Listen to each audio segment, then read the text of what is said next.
Hello guys! Welcome. Collective reading tayo ngayon. So, tingnan natin kung ano yung energy ng person mo ngayon. So, be open-minded po.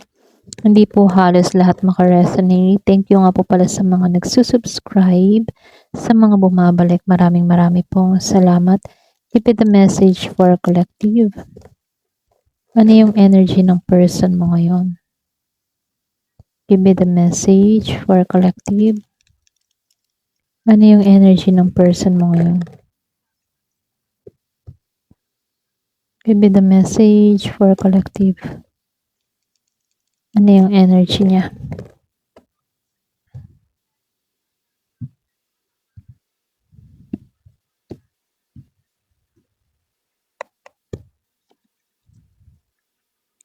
Ace of Pentacles, Four of Pentacles, Six of Swords. So, dito, meron ako nakikita na Taurus, Virgo, and Capricorn, Gemini, Libra, and Aquarius, Scorpio, Cancer, and Pisces. Meron ding Aries, Leo, Sagittarius.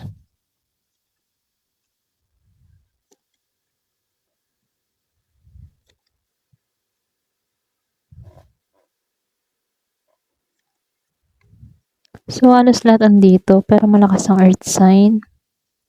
Virgo, Capricorn, Taurus. Start na tayo.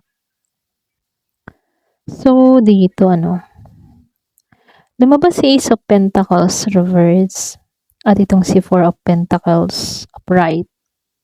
So, ibig sabihin, para ba tong tao na to, nawalan siya ng opportunity sa'yo, Hindi pa, yung mga tipo na sa simula, hindi niya naisikatuparan yung gusto niya, okay, na mangyari sa connection nyo. So, lumalabas, para bang may gusto siyang mangyari, pero hindi naging maayos yung pundasyon ninyo rito, okay? Kaya dun pumapasok yung panghihinayang ng taong ito. So, lumalabas, mahigpit pa rin yung kapit ng tao na to, okay, sa kanyang emosyon. Dito sa Four of Pentacles. Medyo meron kasi mga alaala, yan, pasensya na utala ko. May mga alaala or sitwasyon na kumakapit pa rin or pwede rin hindi niya mapakawalan dito, okay?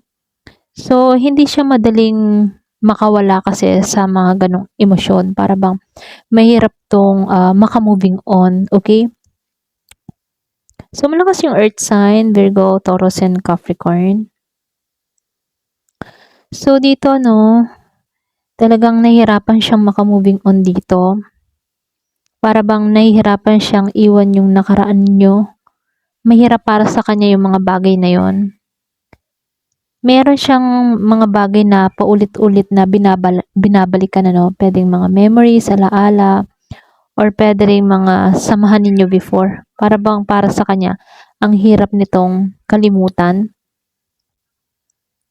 So, malakas ang air sign, Gemini, Aquarius, and Libra.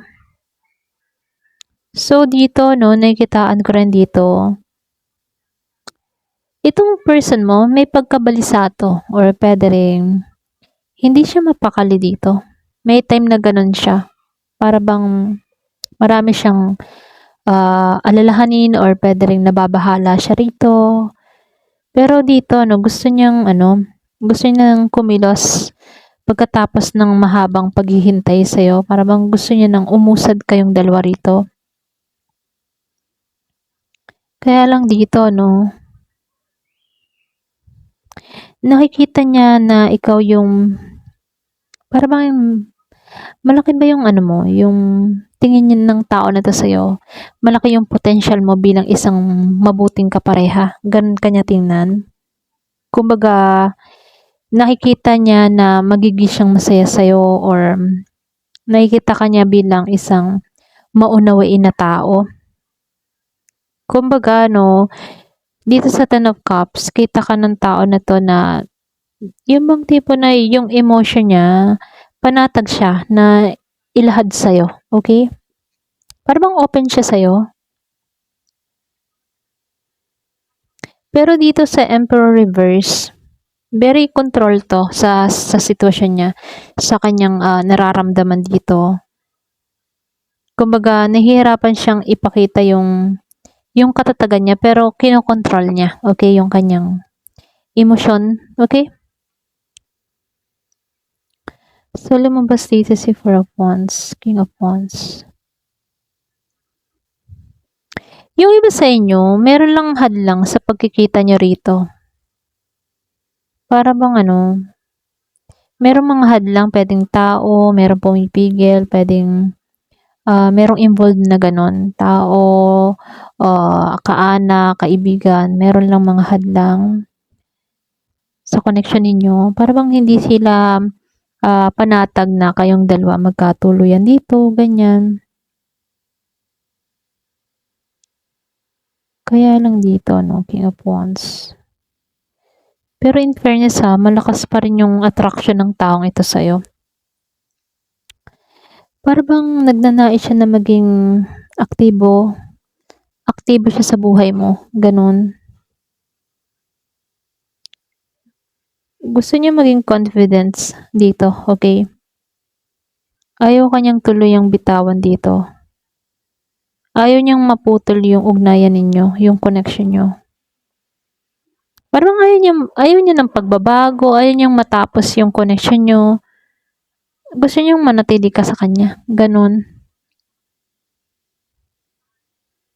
Kaya itong person mo, nasa para ba siya nasa yugto ng stalking sa'yo or nagmamasid sa'yo, ganyan. May time din nagninilay-nilay ito. Mas gusto niyang unawain muna yung sitwasyon bago siya gumawa ng isang malaking hakbang. So, lumabas si Three of Swords reverse and the Two of Cups dito. So, dito, itong person mo dito, nasa process siya ng paghihilom mula sa mga pain, mula sa mga tampuhan ninyo, mula sa mga pagka-disappointed, okay, yung pagka-dismaya. Sinusubukan niyang maghilom sa ganon or para bang nire-relax niya yung sarili niya, okay? So, nakikitaan ko lang dito, ito kasi yung pinakamalakas na indikasyon ng mutual connection. Kumbaga, pareho naman kayo nagkakaintindihan, pareho kayo nagkakaunawaan dito. Pwedeng before, okay naman ang samahan nyo. Mutual yung nararamdaman nyo sa isa't isa. Kahit no contact kayo ngayon, pareho pa rin kayong may damdamin sa isa't isa. Okay? Para bang meron lang takot dito na kung sino yung mauuna, kung sino ba yung gagawa ng hakbang. Okay? Kaya dito mabagal siya sa Knight of Pentacles. Reverse. Wala siyang malinaw na action dito. Walang ginagawa, walang usap, walang paramdam. Maring gusto niya dito ng resulta pero hindi niya alam kung paano ba gagawa or kikilos or hahakbang sa'yo. Hindi niya alam kung paano ba ikaw lalapitan or i-approach. So, nakikitaan ko dito, may time dito sa 7 of Pentacles, naiinip na to. Kasi may pakaramdam siya na baka matagal na siyang naghihintay, mga ganon, or kulang yung kanyang progreso, mga ganon. Para bang naiinip na siya. Pero ganon pa man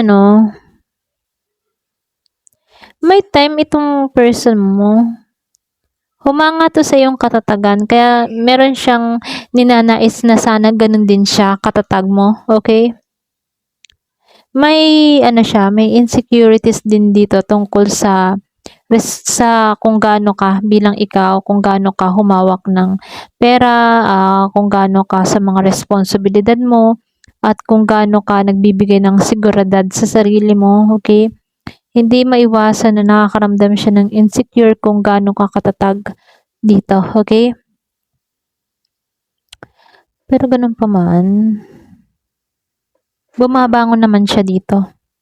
Para bang pinapakita ng tao na to na ninanais niyang lumaban sa mga distance ninyo, okay? Or sa mga kakulangan o hirap na naranasan niya rito. Kung ikaw nakaranas ka ng hirap, gusto niya rin iparating dito na kaya niya rin makalampas na sa hirap na nararanasan niya, okay? Tulad mo. Kung yung iba sa inyo, pwedeng, excuse me, marami kang pinagdaanan at nalampasan mo yung mga paghihirap na naranasan mo, no? At gusto din ng tao na to na malampasan din kung ano yung nagawa mo. Okay? Excuse me. So, dito, no, hindi siya, lumalabas, hindi siya makalis sa connection ninyo.